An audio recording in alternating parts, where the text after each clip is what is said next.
इस वीडियो में हम जानेंगे कि अपने मोबाइल से हम यूडाइस डीसीएफ या यूडाइस बुकलेट कैसे भरें। तो जैसे हम देख रहे हैं कि हम अपने फ़ोन में ब्राउज़र में यानी कि गूगल में जाकर ये टाइप करते हैं udiceplus.gov.in। तो कुछ ऐसा इंटरफेस या ऐसी साइट खुल के हमारे सामने आ जाती है। यहाँ इसके बाद हमें यहाँ ये 3 बिंदु दिखाई पड़ते हैं।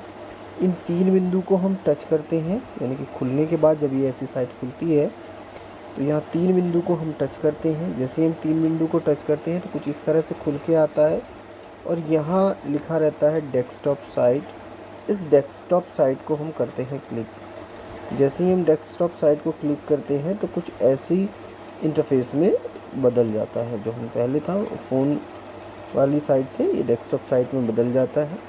यहाँ आप स्क्रॉल करके नीचे आते हो तो यहाँ आप देखते हो कि यूपी, मध्य प्रदेश, कर्नाटका और बिहार के लिए लॉगिन के लिए ये यहाँ से हम लॉगिन करते हैं और अदर स्टेट और यूटी यहाँ से हम लॉगिन करते हैं।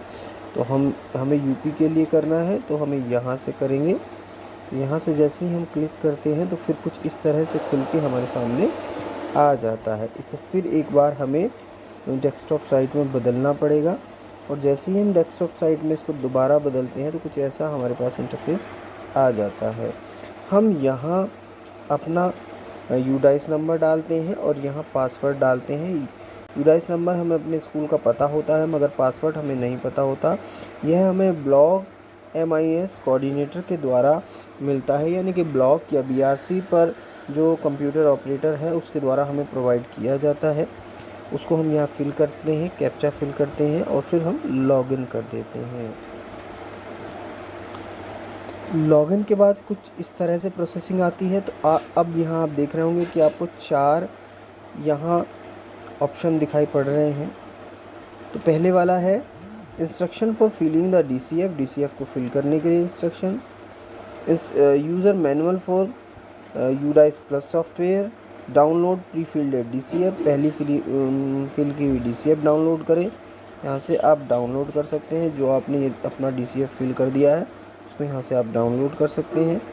उसके बाद नीचे है, सबसे लास्ट में है click here to open DCF to fill the data, यानी कि डाटा फिल करने के लिए DCF या यूडाइस बुकलेट आप ओपन करेंगे। तो जैसे ही आप इसको क्लिक करते हैं तो कुछ इस तरह से खुल के आपके सामने आ जाता है और यहाँ फिर ये मैसेज आता है कि school name, category, lowest class, highest class, school management, इनके बारे में आपको जानकारी होगी। यहाँ से हम यस करते हैं तो फिर इस तरह से कुछ इंटरफेस हमारे सामने आता है। क्योंकि मैंने बहुत सारा DCF भर दिया है तो यहाँ कहीं आप देखोगे कंप्लीटेड आ रहा है ग्रीन से लिखा हुआ, कहीं आ रहा है नॉट स्टार्टेड। ठीक है, तो जब आप देखोगे, अब फर्स्ट टाइम आप खोलोगे तो यहाँ स्टेटस आएगा नॉट सर्टिफाइड और यहाँ दूसरी जगह ओवरऑल स्टेटस आएगा आपका नॉट स्टार्टेड। जब फर्स्ट टाइम आप करोगे यानी कि एक भी DCF का फॉर्म आपने फिल नहीं किया होगा तो उसमें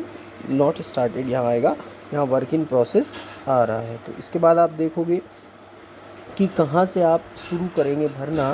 तो यहाँ आप देख रहे होंगे कि ऊपर DCF नंबर दिए गए हैं, या तो आप यहाँ से किसी को भी चूज़ कर सकते हैं, सीक्वेंसली किसी को भी आप चूज़ कर सकते हैं। इनमें से जो आपको दिखाई पड़ रहा है, यहाँ से जो ये DCF नंबर आपको दिखाई पड़ रहा है, इनमें से किसी को भी आप चूज़ कर सकते हैं। कभी भी कोई सा पहले भर सकते हैं, कोई सा बाद में भर सकते हैं। ऐसा कुछ नहीं कि आप इस एक सीक्वेंस में ही भरेंगे, या तो यहाँ से भरेंगे या फिर आप नीचे देख रहे होंगे यहाँ ये कैटेगरी दिखाई पड़ रही है, यहाँ से आप इस एरिया से जो है 5 कॉलम दिखाई पड़ रहे हैं, इसमें से आप यहाँ से यानी कि आप फॉर्म नेम चूज़ करोगे। यहाँ तो DCF सीरियल नंबर है, यहाँ फॉर्म नेम है, तो यहाँ से आप फॉर्म नेम चूज़ करोगे और वह आपके सामने खुल जाएगा।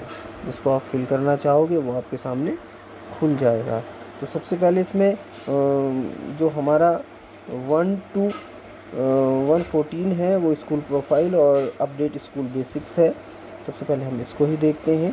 तो यहाँ से जैसे हम इसको क्लिक करते हैं तो ये बेसिक इन्फॉर्मेशन आपके पास आ जाती हैं कि मोबाइल नंबर, जो वहाँ हेड टीचर हैं या इंचार्ज टीचर हैं उनका नाम, उनका मोबाइल नंबर, उनकी ईमेल आईडी और एड्रेस स्कूल का कब इस्टेब्लिश हुआ है, ये सारी चीज़ें आ जाती हैं। यहाँ से हम इसको सेव कर देते हैं।